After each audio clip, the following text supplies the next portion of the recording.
the Diaspora show continues to beam its light on the just concluded Global African Diaspora Symposium, this week we bring you part 1 of the second plenary session with key presentations focusing on diaspora funding for Africa's development, building and sustaining Africa's self-reliance. Others include science and technology, agriculture, trade and manufacturing, energy and infrastructure development, as well as tourism and culture. Sit back, relax, and relish the rich resource, the African diaspora. And of course, we do not forget our complimentary segments, our health tips, and the diasporan of the moment. This is your favorite program, The Diaspora, and I am Koinsola Adetumbi, your host. Please stay.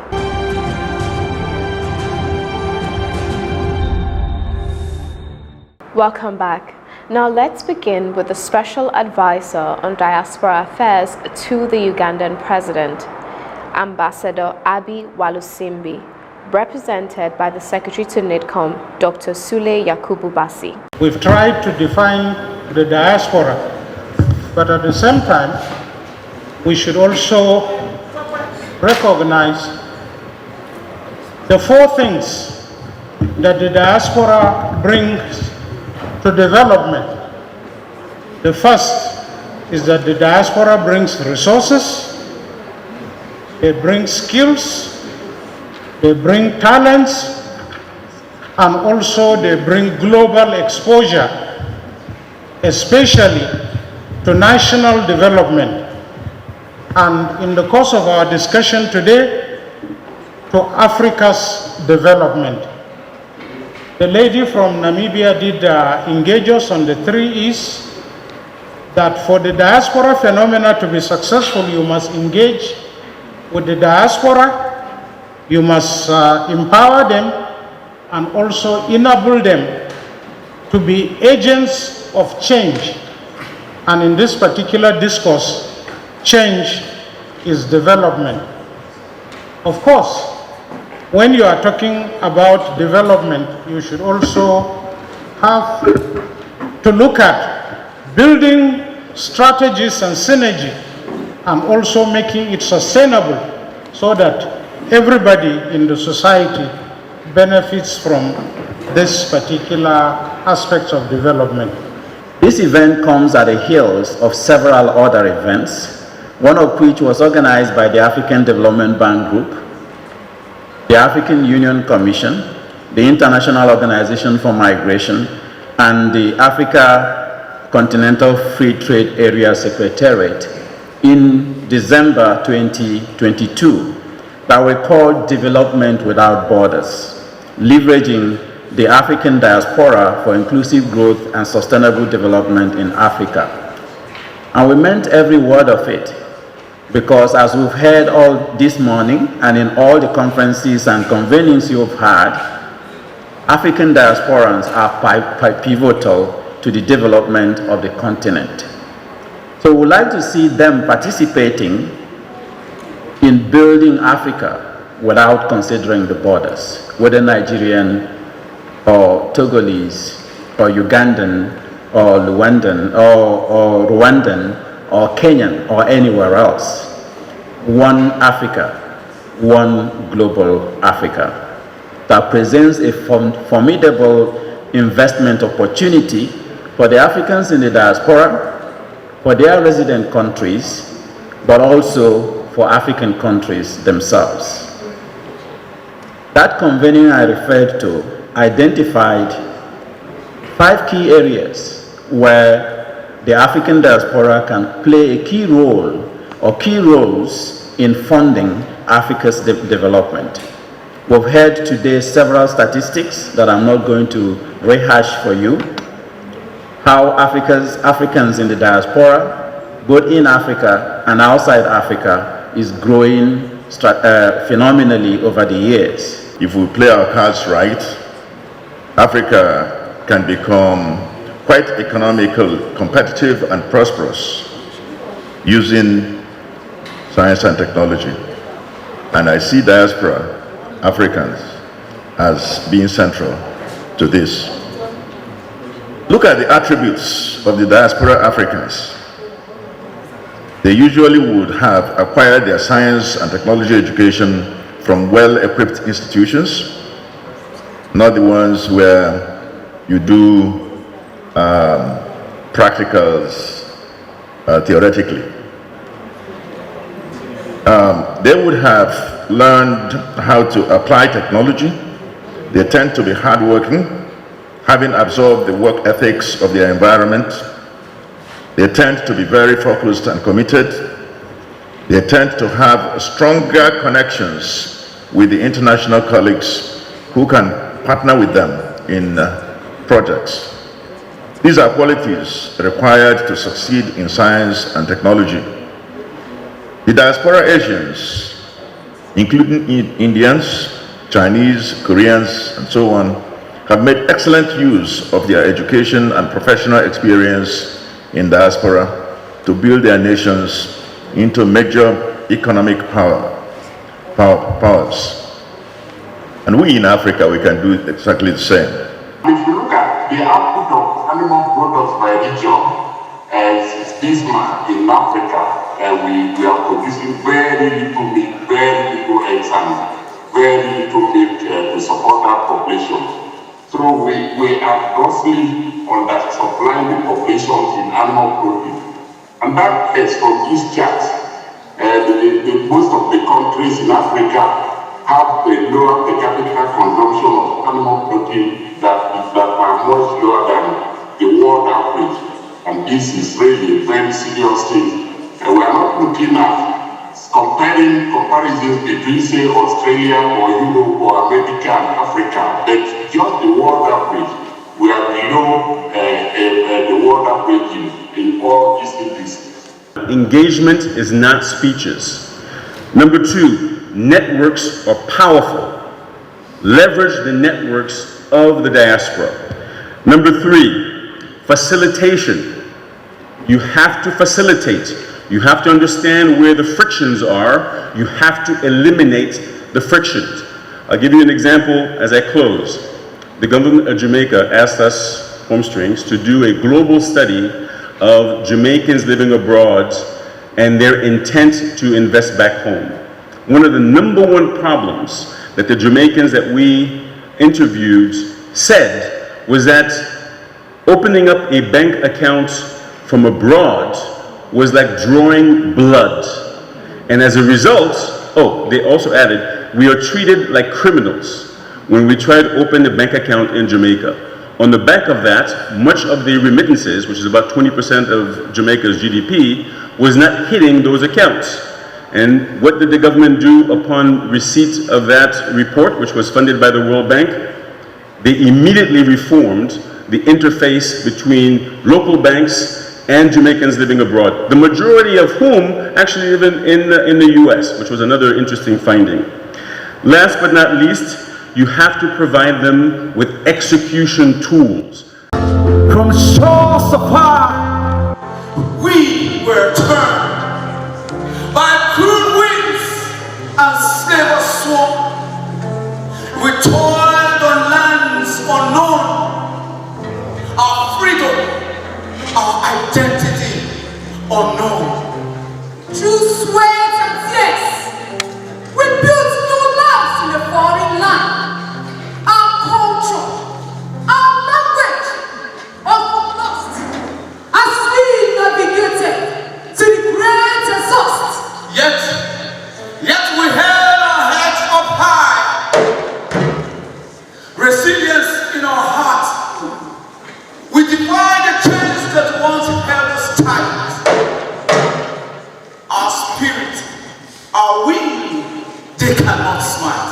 We shall overcome. We shall overcome. We shall overcome someday. Deep in our heart, we do believe. We shall overcome someday.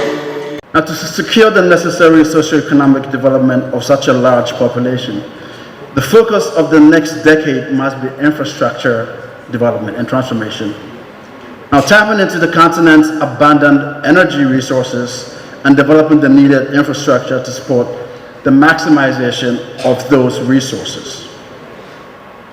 Now, in 2021, 43% of Africans, about 600 million people in sub-Saharan Africa, were without access to energy.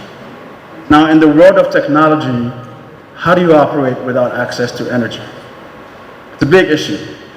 Now, there's also an opportunity here for this population to be trained to lead the transition into clean energy. And that's something I see worldwide for the diaspora. Now, with Africa seen as one of the world's fastest growing economic hubs, meeting the demand of key energy and infrastructure development is a priority. Now, this translates into exciting opportunities for investors and African diaspora. A homogeneous block that sometimes get put in a box. African diaspora is huge, very different, and encompasses a lot of different people. We gotta look at things from what people say a customization standpoint, understanding who was in it and what's gonna work for them. Now the question becomes, what can we do for energy and infrastructure? I gave 2 different keynote lectures on African diaspora intellectual remittances. And one of them was at the African Studies Association Conference of the United Kingdom, and the other one was a lecture organized by Professor Akim Tijani at Morgan State University. My conversation revolves around the overwhelming concentration that economics, development experts, international agencies, and people who devote a lot of their time in the serious conversations about diaspora on the economic aspect of remittances. I argue that we need to begin to focus on the intellectual component of African remittances, and I came up with some concepts, ideas, or ways to think through what constitutes intellectual remittances. I think that we are overlooking the enormous intellectual investment of diaspora Africans in Africa. We have completely overlooked these intangible billions of dollars of worth of knowledge transfer, basically because they are not real cash, they are not monitorable. Even though for the first time, scholars of my own generation and those coming after me are now beginning to take intellectual remittances as a significant component of development for the continent itself. But there are 2 ways of looking at this. We have the option of going deeply intellectual, that is, by continuing to emphasize the connection between intellectualism and real-time economic development that forms the basis of micro and macroeconomic indices. We also have the option of coming in clear terms by identifying in clear terms what actually constitutes the economic component of intellectual remittances. How can we reduce intellectual remittances to a language and vocabulary that people would connect easily with? One of these connections is what we can call grants. Today, universities across Nigeria receive grants for research and teaching. A sizable portion of this grant comes through the work of diaspora Africans on daily basis, on yearly basis, or weekly basis. This is the only sector, the only secret remaining for Africa to make the difference is culture and tourism. And I must tell us here, if you go to the airport today that you want to check in, they will tell you to remove your jacket, remove your shoes, remove your glasses, everything, but you never remove your culture. It goes with you wherever you're going. So culture is key. Any set of human beings that don't have a culture is not fit to live at all. Our culture is the strength of all we have. But ladies and gentlemen, I'm happy that we have some countries here today. You need to hear this from me.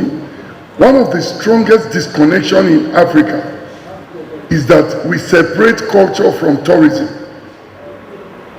Something is wrong there.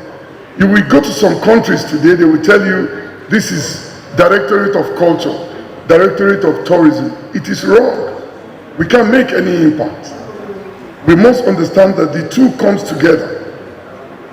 And if I tell you today, the first carnival that took place in the world, 1844, was at Trinidad and Tobago. The second carnival came up in Brazil in 1905. The third carnival came up in London, Notting Hill Carnival. And by the grace of God, the first African country to take carnival to that level was Nigeria, the street carnival. Now when we took it there, so many other African countries keyed into festivals. They now started promoting festival by foreign costumes. The foreigners coming to Africa to see festivals don't want to see the foreign costumes. They want to see the local costumes of Africa, which is a mistake. So today, I need to correct this impression. Tourism is about marketing and promoting the cultural content. The cultural content is the brand identity of any society in the world. Africa needs to wake up quickly. We must marry culture, tourism, and development of our continent. Sweet Lord, sweet chariot, coming forth to carry me home. Sweet Lord, sweet chariot, coming forth to carry me home. Sweet Lord, sweet chariot, coming forth to carry me home. Sweet Lord, sweet chariot, coming forth to carry me home. Sweet Lord, sweet chariot, coming forth to carry me home.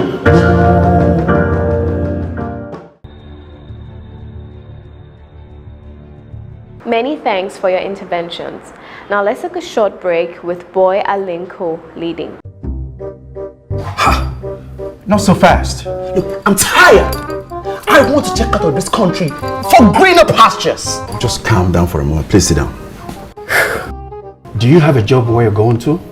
No, but someone is arranging, Listen, Alinko. Checking out of this country without proper planning means one thing. Unimaginable begin. You know, I've been in the diaspora, but legitimately doing great things at home and abroad. As I've been saying, without the proper footing abroad, the risk is not worth it. Listen, Alinko, it's better to be home than be trapped abroad, or even end up in prison.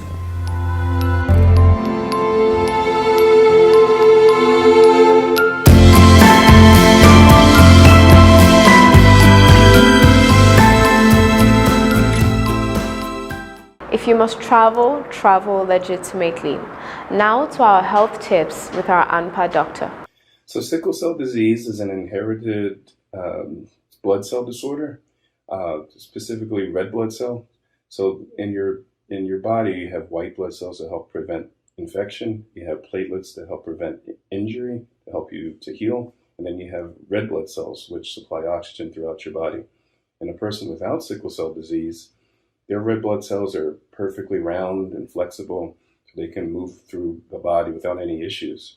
A person with sickle cell disease, the red blood cells are sickled or crescent shape, given the name of the disease, and they have problems traveling through different sizes or different blood vessels, so different sizes. So it can really impact your major organs. It can cause problems involving swelling of the lower extremities and the hands. It can cause organ damage to your kidneys, it can cause stroke, it can cause heart disease. So it makes a major impact, especially people with ethnic connections to Africa, the Middle East, the Mediterranean basin, and India. How is sickle cell disease diagnosed? It's really easy to diagnose. It's a simple blood test that can be done at a lab or even at a point of care center. In more developed countries like the United States, we do screenings on newborn babies as part of the state's newborn screening program. That way you can identify a person or a baby with sickle cell disease right within a few days of life, even within a week maximum. In other parts of the world, particularly Nigeria, I've heard there's certain hurdles in terms of trying to get a program that can do the same thing and get the same results. What are some health interventions used to treat sickle cell disease? So initially, especially if you identify a baby within a few days of life, the easiest intervention is giving penicillin, which is an antibiotic geared toward preventing infections. When you have sickle cell disease, you're predisposed or vulnerable to certain bacteria that's in the community. Things like strep, things like staph, those can predispose a person with sickle cell disease to very serious problems and hospitalizations. The other things we try to do is give immunizations to help prevent those types of infections. More heroically, there's blood transfusions. So remember, the disease hinges around those bad red blood cells.